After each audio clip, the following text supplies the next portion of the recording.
નમસ્કાર વિદ્યાર્થી મિત્રો, એના ડિજિટલ ચેનલમાં તમારું સ્વાગત છે। આજે આપણે ધોરણ 7 એકમ 4 ચાલો ચરણ ઉપાડોના સ્વાધ્યાયની ચર્ચા કરવાની છે। વાતચીત 1। આ કાવ્યની કઈ પંક્તિ સાંભળવી તમને ગમી, શા માટે? આ કાવ્યની અહીં ઊભા રહો તો મોત, જશું તો જીવન, જય જયકાર પંક્તિ મને ગમી, કારણ કે આ પંક્તિમાં જો તમે ઊભા રહેશો તો મોત નક્કી છે, તમને નિષ્ફળતા મળશે, અને જો ચાલતા રહ્યા તો તમારો જય જયકાર નક્કી છે। 2। તમે કોઈ કામ માટે બીજાની મદદ કેવી રીતે મેળવશો? કોઈ કામ માટે બીજાની મદદ લેવા માટે હું તેમને કામનો ઉદ્દેશ કહીશ, તેમને સમજાવીશ, વિનંતી કરીશ, કામ કેટલું અગત્યનું છે તે અંગે સંપૂર્ણ માહિતી આપીશ। 3। તમને કયું ગીત ગમે છે, કેમ? મને આપણું ભારતનું રાષ્ટ્રગીત જન ગણ મન ગમે છે। સમગ્ર રાષ્ટ્રનું ગૌરવ તેમજ અનેકતામાં એકતાનો રાષ્ટ્રમંત્ર એમાં પ્રગટ થયો છે। 4। એકલા થઈ શકે અને સમૂહમાં થઈ શકે એવા કયા કયા કામ છે? એકલા થઈ શકે એવા કામ: નાહવું, ખાવું, સૂવું, વાંચવું, લખવું, પ્રવાસ કરવો વગેરે। સમૂહમાં થઈ શકે તેવા કામ: રમતો રમવી, પ્રસંગો ઉજવવા, ધાર્મિક કાર્યો કરવા, સામાજિક કાર્યો કરવા, વિવિધ સ્પર્ધાઓ કરવી વગેરે। 5। તમે કોઈ ધ્યેય સિદ્ધ કરવા માટે શું શું કરશો? ધ્યેય સિદ્ધ કરવા માટે હું મારી ઈચ્છા શક્તિ પ્રબળ બનાવીશ, તેને સિદ્ધ કરવા માટે સખત મહેનત કરીશ, હું કોઈના માર્ગદર્શનની જરૂર હોય તો તે મેળવીશ। 6। તમે કોઈ પ્રતિજ્ઞા લીધી છે, ક્યારે? હા, મેં ઉત્તરાયણમાં ચાઇના દોરીથી પતંગ નહીં ચગાવવાની અને દિવાળીમાં ચાઇનાના ફટાકડા નહીં ફોડવાની પ્રતિજ્ઞા લીધી છે। સમયસર શાળાનું ગૃહ કાર્ય કરવાની પણ પ્રતિજ્ઞા લીધી છે। પ્રશ્ન નંબર 2। શબ્દ અને એનો અર્થ વાંચો। અર્થના આધારે વિકલ્પમાં આપેલા વાક્યોમાંથી જે સાચા હોય એની આગળ ખરાની નિશાની કરો। અહીંયા એક શબ્દ આપ્યો છે, એનો અર્થ પણ આપ્યો છે, અને એના આધારે નીચે 3 વાક્યો પણ આપ્યા છે, તો એ વાક્યો વાંચવાના છે અને એમાં સાચો જે વિકલ્પ હોય એના સામે ખરા નિશાની કરવાની। પહેલો શબ્દ છે વેગ। વેગ એટલે કે ઝડપ, તો અહીંયા પહેલો ઢાર પર સાયકલ સડસડાટ સરકે તેનો વેગ રોકવા બ્રેક લગાવવી પડે। ચિત્તો પૃથ્વી પરનું સૌથી વધુ વેગથી દોડતું પ્રાણી છે। સ્કૂટર ચાલુ કર્યા પછી વેગ વધારવા એક્સિલેટર આપવું પડે, તો સાચું ચિત્તો પૃથ્વી પરનું સૌથી વધુ વેગથી દોડતું પ્રાણી છે। બીજો શબ્દ છે ભેખ લેવો। કોઈ ધ્યેય પાછળ વર્ચસ્વ છોડીને પડવું, તો એનો સાચો વિકલ્પ થાય ધારેલી સફળતા મેળવવા તે ભેખ લઈને મહેનત કરી રહ્યો છે। જય જયકાર, જીતની ખુશીનો પુકાર। અર્થના આધારે તો એનું સાચું વાક્ય છે કે જય જયકાર કરતાં કરતાં સરઘસ આગળ વધી રહ્યું હતું। પ્રશ્ન નંબર 3। ઉદાહરણ મુજબના શબ્દો શોધીને લખો અને વાક્ય પ્રયોગ કરો। અહીંયા એક એક શબ્દો આપ્યા છે, એનો વાક્યમાં પ્રયોગ કરવાનો છે। પહેલો શબ્દ છે પડપર। પડપરનો યોગ્ય ઉપયોગ કરે એ સમજદાર છે। બીજો છે ટકટક, તો કે લોકોને ખોટી ટકટક ગમતી નથી। ટપ ટપ, પાનખર ઋતુમાં વૃક્ષ પરથી ટપ ટપ પાંદડા પડવા લાગ્યા। 4। ખરખર, પહાડ પરથી પાણી ખરખર કરતું નીચે આવે છે। 5। ધક ધક, મહેશની સામે સાપ આવતા તેને ધક ધક થવા લાગ્યું। ગટગટ, મારી બહેન ગટગટ દૂધ પી ગઈ। પ્રશ્ન નંબર 4। કૌંસમાં આપેલા શબ્દોનો યોગ્ય ઉપયોગ કરી નીચેના વાક્યો પૂરા કરો। અહીંયા અજુકતું, અશક્ત, અશક્ય, અનિમેષ, અડગ, અવિચલ અને અવિરત આ શબ્દોનો ઉપયોગ કરી નીચે 5 વાક્યો આપેલા છે। વાક્ય વાંચી શબ્દોનો ઉપયોગ કરી વાક્ય પૂર્ણ કરવાનું છે। 1। સફળતા મેળવવા ખાલી જગ્યા મથવું જોઈએ, તો કે અવિરત મથવું જોઈએ। 2। ધ્રુવના તારાનું સ્થાન અવિચલ છે। 3। મજબૂત મનોબળ ધરાવતી વ્યક્તિ માટે કોઈ જ કામ અશક્ય નથી। 4। મન અશક્ત હોય તો શારીરિક બળ એકલું શું કરે? 5. અડગ મનના માનવીને હિમાલય નડતો નથી. પ્રશ્ન નંબર 5, કૌંસમાંથી યોગ્ય શબ્દ મૂકો. ચાલો ચરણ ઉપાડો, છને પર્વત આડો. ચાલો ચરણ ઉપાડો, સાથે પગલાં માંડો. ચાલો ચરણ ઉપાડો, કૂદી જઈએ ખાડો. ચાલો ચરણ ઉપાડો, છોડને ઊંચી વાડો. ચાલો ચરણ ઉપાડો, દોડો રાતને દાડો. ચાલો ચરણ ઉપાડો, ડરાવે નહીં કો ત્રાડો. ચાલો ચરણ ઉપાડો. એવી જ રચના તમારે એક બીજી બનાવવાની છે ને અહીંયા લખવાની છે. પ્રશ્ન નંબર 6, ઉદાહરણ મુજબના વાક્યો બનાવીને લખો. અહીંયા એક ઉદાહરણ આપ્યું છે, ચાલો જમી લઈએ, ચાલો કસરત કરીએ. એવી જ રીતે તમારે પણ અહીંયા બીજા તમારી રીતે વાક્યો બનાવીને લખવાના છે.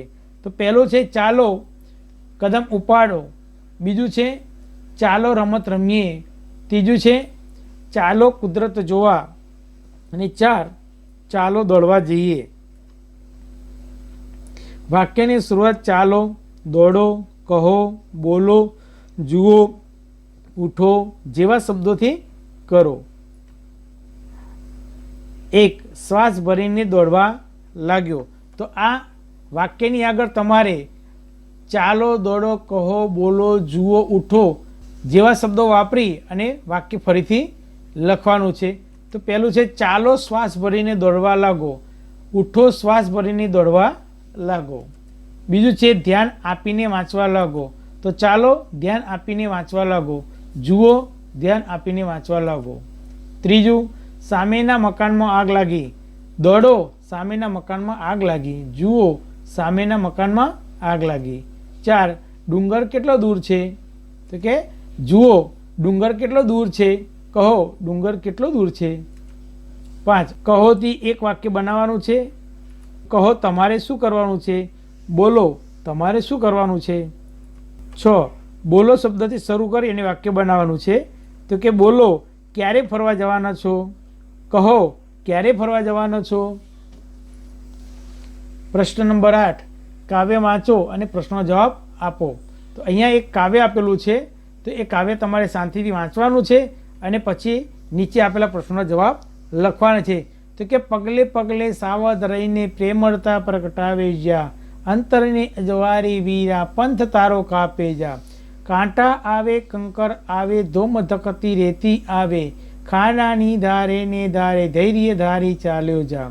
દુર્ગ પંથ કાપે જા, હિંમત તારી ખોતો ના, સ્વાર્થ સામે જોતો ના, શિસ્ત શાંતિને સેવાનો તું પાઠ સૌને આપે જા. દુર્ગમ પંથ કાપે જા. હવે આ કાવ્યના આધારે 4 પ્રશ્નોના જવાબ આપવાના છે. પ્રશ્ન નંબર 1 રસ્તામાં કેવા કેવા સંકટ આવી શકે? રસ્તામાં કાંટા, કંકર, ધોમ ધકતી રેતી અને ખાંડાની ધારે ચાલવા જેવા સંકટો આવી શકે. 2 સંકટની પરિસ્થિતિમાં શું કરવું જોઈએ? તો કે સંકટની પરિસ્થિતિમાં આપણે હિંમત હારી જવી જોઈએ નહીં. 3 મુશ્કેલ માર્ગ કાપનારે શી કાળજી રાખવી જોઈએ? મુશ્કેલ માર્ગ કાપનારે સ્વાર્થ સામે જોવું જોઈએ નહીં, તેને શિસ્ત શાંતિ અને સેવાના માર્ગે ચાલવું જોઈએ. 4 પંથ તારો કાપે જા દ્વારા શું સંદેશ આપ્યો છે? આ પંક્તિ દ્વારા કવિએ એ સંદેશ આપ્યો છે કે તું જે માર્ગે નીકળ્યો છે તે માર્ગ તું શાંતિથી કાપે જા. પ્રશ્ન નંબર 9 5 અક્ષરવાળા જોડાક્ષર ધરાવતા શબ્દોની યાદી તૈયાર કરો અને તેનું ઉચ્ચારણ કરો. અહીંયા 5 અક્ષરોથી બનેલા જોડાક્ષર લખવાના છે અને એનું ઉચ્ચારણ કરવાનું છે. તો હવે આપણે 5 અક્ષરથી બનેલા જોડાક્ષર જોઈએ. તો કે પરિસ્થિતિ, પાઠ્યપુસ્તક, અલ્પાહાર, રાજ્યાભિષેક, માપપટ્ટી, વનસ્પતિ, હસ્તાક્ષર, ઉચ્ચ પ્રદેશ, વિશ્વવિખ્યાત, યુધિષ્ઠિર. પ્રશ્ન નંબર 10 ઉપરની યાદીમાંથી કોઈ પણ 5 શબ્દોનો ઉપયોગ કરી 5 વાક્યો લખો.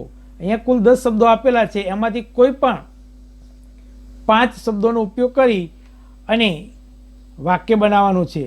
1 અમે દરરોજ પાઠ્યપુસ્તક વાંચીએ છીએ. 2 જનક દરરોજ સવારે અલ્પાહાર કરે છે. 3 મારી પાસે માપપટ્ટી છે. 4 ચોમાસામાં વનસ્પતિ ઉગે છે? 5. યુધિષ્ઠિર પાંડવોમાં સૌથી મોટા છે. પ્રશ્ન 11. કૌંસમાં આપેલ શબ્દોમાંથી યોગ્ય શબ્દ પસંદ કરીને પ્રશ્ન વાક્ય બનાવો. 1. શાળામાંથી જાન્યુઆરી મહિનામાં પ્રવાસે જઈશું. અહીંયા કુલ 3 શબ્દો આપે છે, એમાંથી સાચો શબ્દ પસંદ કરી અને પ્રશ્ન વાક્ય બનાવો છે. તો એનું પ્રશ્ન વાક્ય છે શાળામાંથી ક્યારે પ્રવાસે જઈશું. 2. મમ્મીના જન્મદિવસે દીકરીએ ભેટ આપી. તો કે મમ્મીના જન્મદિવસે કોણે ભેટ આપી. 3. અરવલ્લી ગુજરાત રાજ્યનો જિલ્લો છે. એનું પ્રશ્ન વાક્ય છે અરવલ્લી કયા રાજ્યનો જિલ્લો છે. 4. પપ્પા પ્રવાસમાંથી મારા માટે રમકડું લાવ્યા. તો એનું પ્રશ્ન વાક્ય છે પપ્પા પ્રવાસમાંથી મારા માટે શું લાવ્યા. 5. ચિંટુ અને મીનુ વિદેશ ફરવા ગયા. અહીંયા ક્યાં, શું અને કેમ એમ કુલ 3 શબ્દો આપે છે, એમાંથી 2 શબ્દોથી અલગ અલગ પ્રશ્ન વાક્ય બનશે. તો કે પહેલું પ્રશ્ન વાક્ય છે ચિંટુ અને મીનુ ક્યાં ફરવા ગયા. બીજું વાક્ય જોઈએ તો ચિંટુ અને મીનુ વિદેશ કેમ ગયા. તો અહીંયા બંને શબ્દોનો ક્યાં અને કેમ એ બંને શબ્દોનો ઉપયોગ કરીને પ્રશ્ન વાક્ય બનશે. પ્રશ્ન નંબર 12. આપેલી પંક્તિઓનો ભાવાર્થ ગુજરાતીમાં લખો. रुक जाना नहीं तू कहीं हार के, कांटों पे चल के मिलेंगे साए बहार के. તું હારીને ક્યાંય રોકાઈશ નહીં, કાંટા ઉપર ચાલતા ચાલતા જ વસંત મળશે. મુશ્કેલીના સમયમાં હારી જવાના બદલે તેનો સામનો કરો. રસ્તામાં ચાલતા તો કાંટા અને કાંકરા આવવાના જ, પરંતુ તેના પર ચાલવાનું ચાલુ રાખશો તો ચોક્કસ એક દિવસ મંજિલ તમને મળશે. 2. એક રાસ્તા હૈ જિંદગી જો થમ ગયે તો કુછ નહીં, एक कदम किसी मुकाम पे जो जम गए तो कुछ नहीं. જીવન એક પથ છે, રસ્તો છે, જો ઊભા રહી ગયા તો કશું નથી. આ કદમ જો કોઈ મુકામે અટકી ગયા તો કશું નથી. આ ચરણ જો કોઈ સ્તરે અટકી ગયા તો તમે કાંઈ પ્રાપ્ત કરી શકશો નહીં, એટલે કે તમારો વિકાસ અટકી જશે. પ્રશ્ન નંબર 13. આપેલા પ્રશ્નોના ઉત્તર લખો. 1. કવિ કેવી કેવી રીતે ચાલવાનું કહે છે, કેમ. તો કવિ પ્રામાણિક થઈને વાયુ વેગે એટલે કે ઝડપથી રંગરાગ છોડીને ભેખ લઈને હિમાલયની જેમ અવિચલ ટેક લઈને ચાલવાનું કહે છે, કારણ કે રાષ્ટ્રના લોકોને ભેદભાવ ભૂલીને એક થઈને રાષ્ટ્રની પ્રગતિ માટે સજ્જ થવાનું છે. 2. માત્ર ઊભા રહેવાથી અને ચાલતા રહેવાથી જીવનમાં કેવો ફેર પડશે. માત્ર ઊભા રહ્યા, ચરણ થંભી ગયા, ગતિ અટકી ગઈ તો જીવતે જીવત એ મોત જ છે. પણ જો ચાલતા રહ્યા, ચરણ ગતિશીલ રહ્યા તો જીવન ધન્ય થશે, જીવનનો જય જયકાર થશે. 3. આ કાવ્ય દ્વારા શું સંદેશ મળે છે. આ કાવ્ય એક શૌર્ય ગીત છે. તેમાં રાષ્ટ્ર માટે સજ્જ થવા લોકોને હાકલ કરવામાં આવી છે. દરેક વ્યક્તિએ સાથે રહેવાની વાત કરવામાં આવી છે. આપણે સતત ચાલતા રહેવાનું છે. રાષ્ટ્ર માટે તન, મન કે ધનથી સમર્પણ કરીને આપણા નિર્ધારને હિમાલયની જેમ અડગ રહીને સિદ્ધ કરવાનો સંદેશ આપવામાં આવ્યો છે. જો તમે મારી યુટ્યુબ ચેનલમાં નવા હોય તો ચેનલને સબસ્ક્રાઈબ કરો. તમને આ વિડીયો ગમ્યો હોય તો લાઈક કરો અને તમારા મિત્રો સાથે શેર કરો. બેલ આઇકોનને પ્રેસ કરો જેથી મારા નવા વિડીયોનું નોટિફિકેશન તમને ઝડપથી મળી રહે.